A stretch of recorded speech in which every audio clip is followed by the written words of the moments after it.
concerns over Rabbit security, and Motorola gets into the Bluetooth tracker game. This is MacVoices. MacVoices is supported by 1Password. More than just a password manager, now with extended access management. Find out more at onepassword.com/product/XAM. We have just a couple others.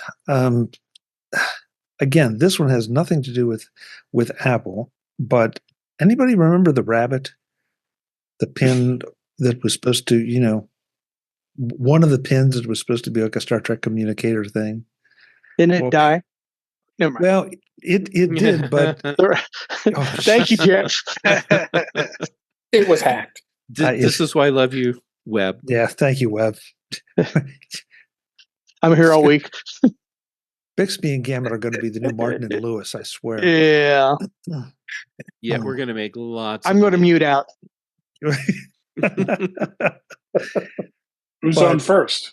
I bring this up only because this is one of those lessons that maybe we need to remember when you're trying some of these new devices. Apparently, there's a security issue that has left sensitive user data accessible to anyone. But Rabbit says no customer data was leaked. So if you try to Rabbit, then read this article. But it's just the idea that we all give our stuff over so willingly, and especially if it's new and shiny and looks cool.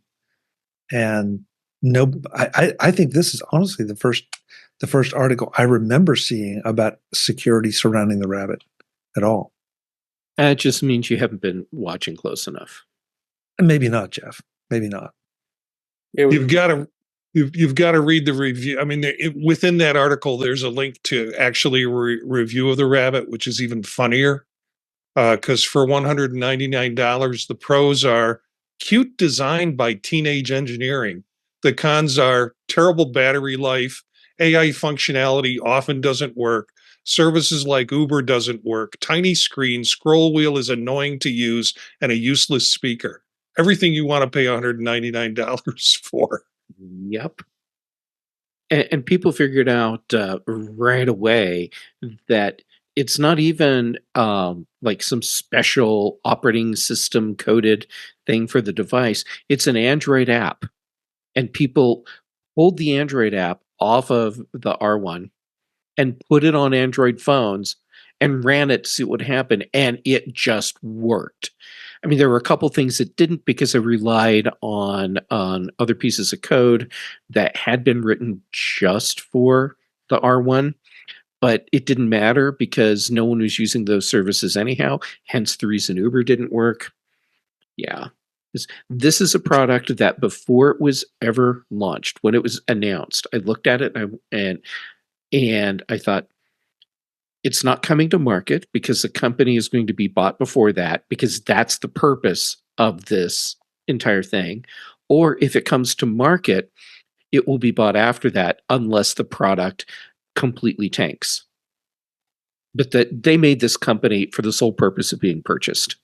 And once again, F around and find out. And I guess my point in bringing it up, Jeff, is once again that, when you get new devices, and especially something like this that, was a bit of a sensation at CES, stop to think for a second what you're putting into it, what you're giving it access to. Because to your point, I mean, I'd forgotten about the fact that there was an Android app behind it. And that tells you pretty much everything you need to know about security on this device. Well, and Chuck, if you're making a product that's sole purpose is to be a showcase for the kinds of technologies that you've been working on so you can sell the company, is security going to be a high priority?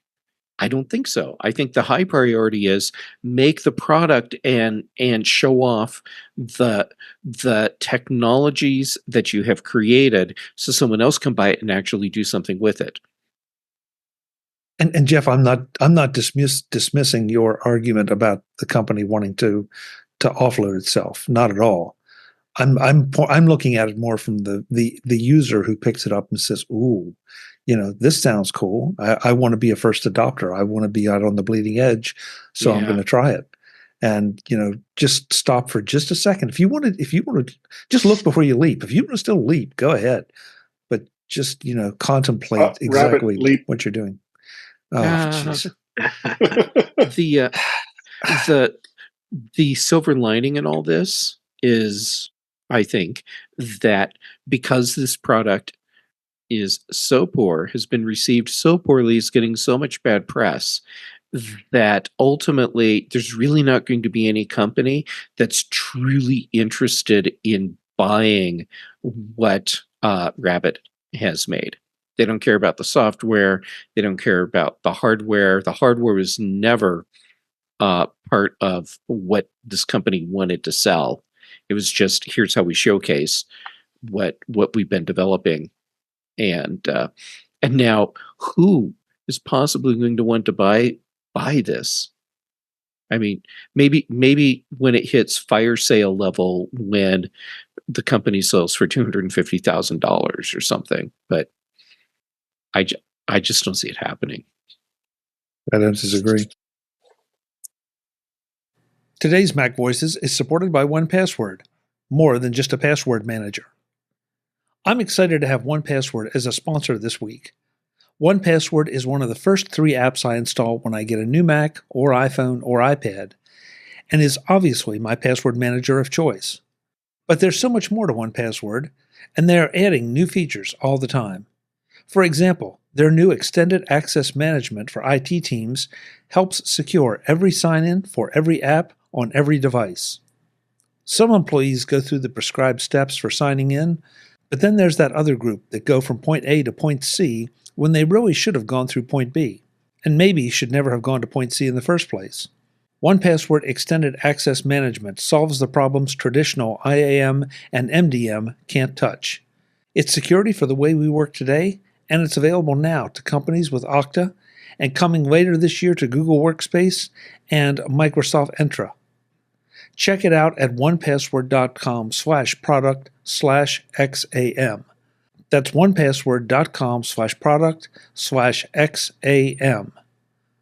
Thanks to 1Password for supporting Mac Voices. Last one of the evening, and I'm going to ask everybody just why. Just why? Why would Motorola get into the Bluetooth tracker market?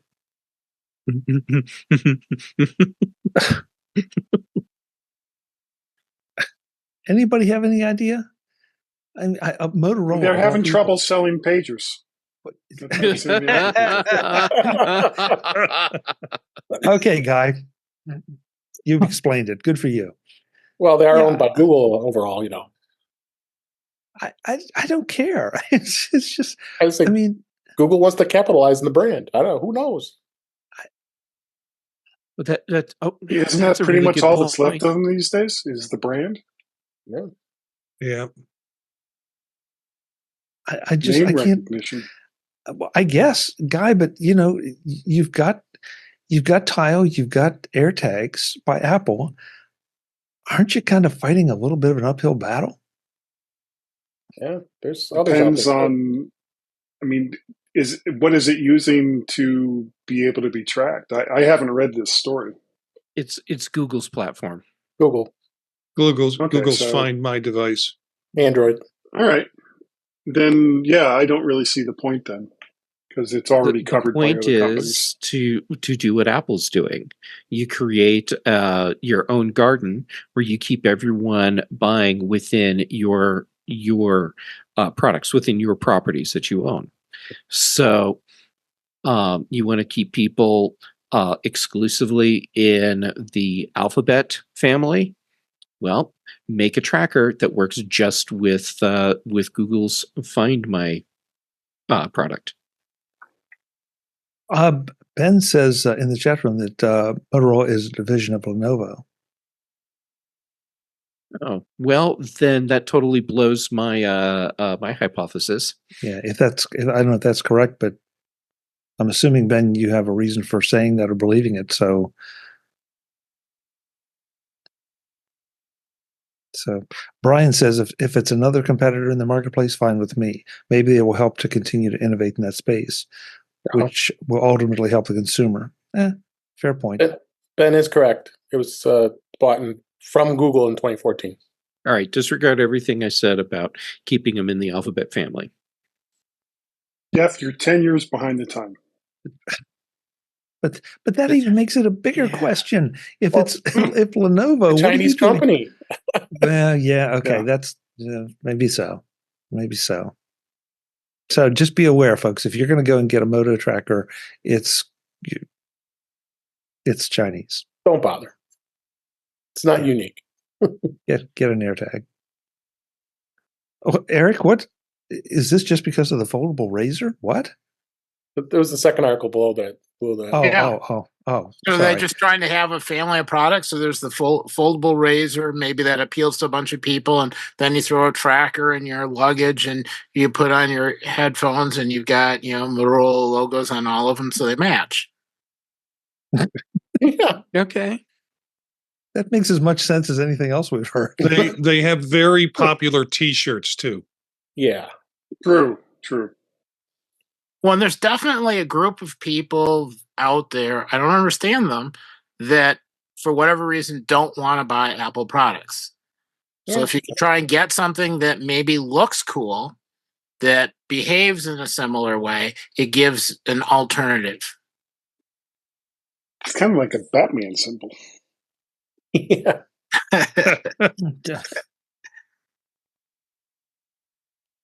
No, I'm not gonna.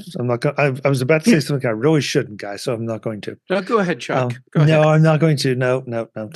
Just get me in more trouble than I'm already in. Let me throw something in here. Never stopped me quick. Before. Yeah, Webb. I understand the some of the tongue-in-cheek comments that we're making about Lenovo and Motorola and all that. Motorola has a huge industrial division. I would say that almost every police car in every police department that has any kind of a police radio system is probably using a Motorola platform. Mm-hmm. Yep. So there's has to be more to it than just Lenovo. I'm wondering if they just sold the consumer division, the cell phones and all that, and they just threw this product in. But the business and commercial radios is a huge business for Motorola. It's true. And I bet that's not part of the Lenovo platform or the Lenovo division or enterprise. So that's it. But Webb, this feels like it goes back to the European discussion about customer facing versus B2B and SaaS and all. That is. I mean, unless you're talking about surveillance, is a tracker a law enforcement device or? Oh no! I separate those two concepts. I understand what you mean. I have no idea why they want to get into the tracker business, like you said, just because it's from the consumer level, it's pretty crowded. Even though what is it, David? If you're in Chicago, the police department will give you an AirTag to put in your car in case your car gets stolen. So, so no, I separate the two. Just we were talking about Motorola and kind of making some fun of them, but I think that there's a whole nother side of that brand name that just it's different. The origin of Motorola is Chicago, and that's where it started. There's the company's called Motorola Solutions, and that company still exists here. And that's like you said, Webb. It's a lot of the radios, the two-way radios, that business is still got spun off into that.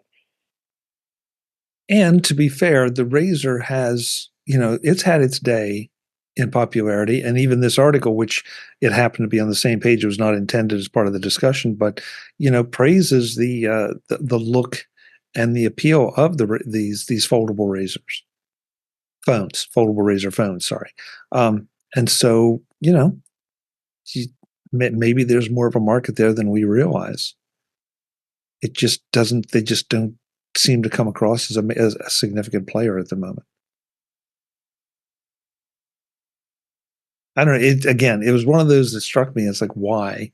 I'm not sure we answered it other than just to say that, okay, they'll have a tracker to go with the razors. And so maybe that's enough. Maybe that's enough. Only if they sell. Well, yeah, you have to buy it in order to be able to use it, but maybe they'll bundle them. Guys, we got through everything. Thank you. It's been there's a lot of ground covered tonight and a lot of interesting thoughts.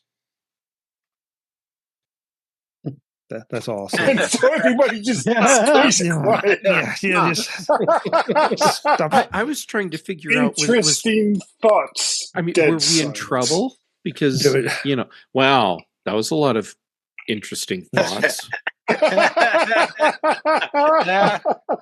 No more trouble than normal. So after show is starting early tonight. I see. Yes, no more trouble than normal. Let's go around the room, let folks know where they can find you, and then we'll get out of here for the 4th of July. Let's see. So I'm going to start at the bottom. Since Guy came in late, I'm going to give him first out. Guy, great to see you. Glad you made it. Where can we find you? Well, I do the mymac.com podcast almost every week with Gaz. He's on walkabouts right now.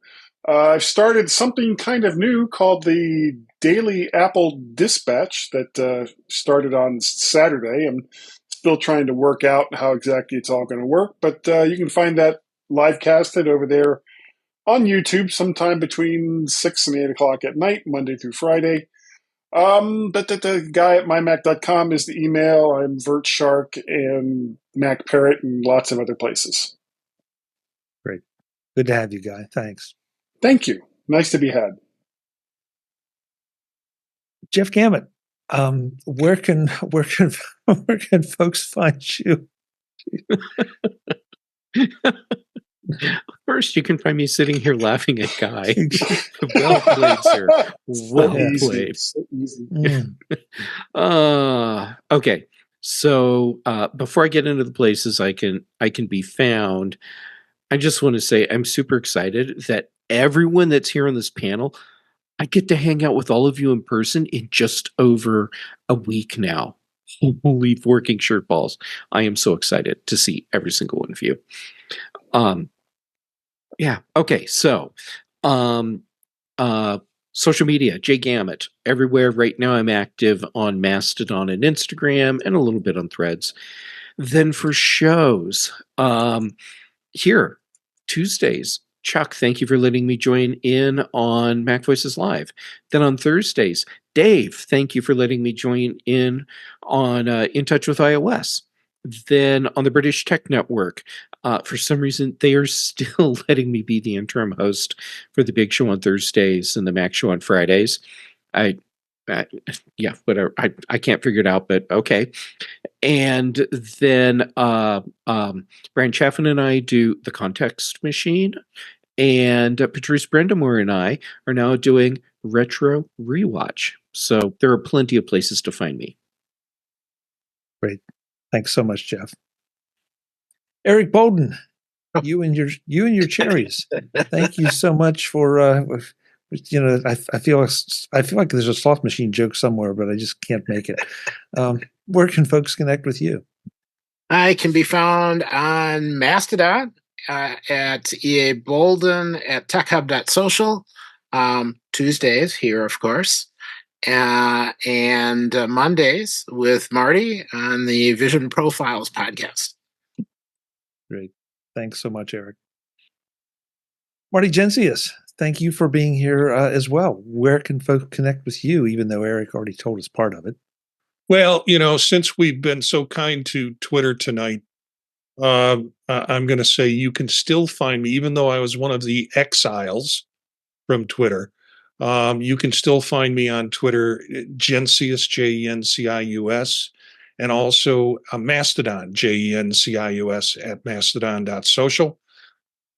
Here, Tuesdays with you, Chuck. It's great to be with the group. And then Thursdays with Dave on In Touch with iOS. And then my own podcasts you can find all at thepodtalk.net.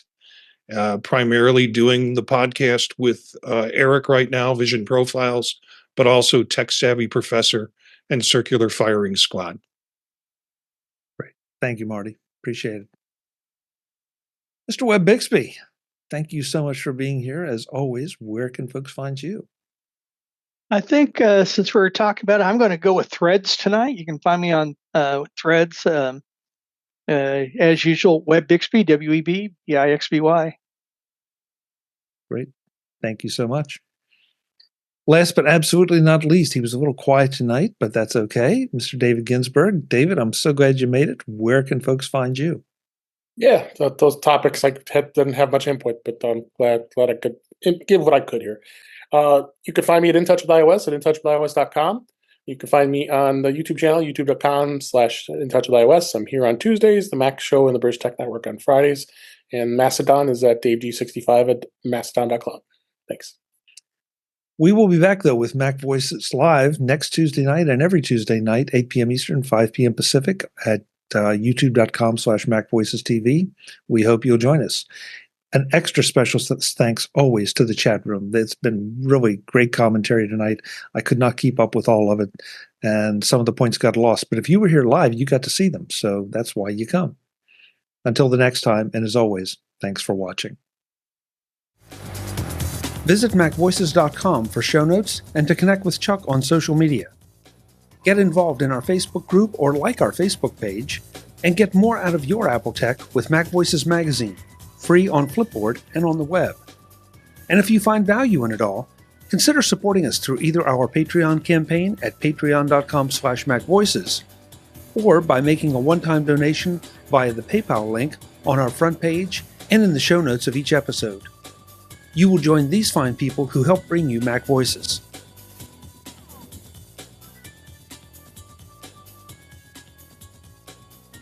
Advertising handled by Backbeat Media at backbeatmedia.com. Bandwidth provided by CacheFly at cachefly.com.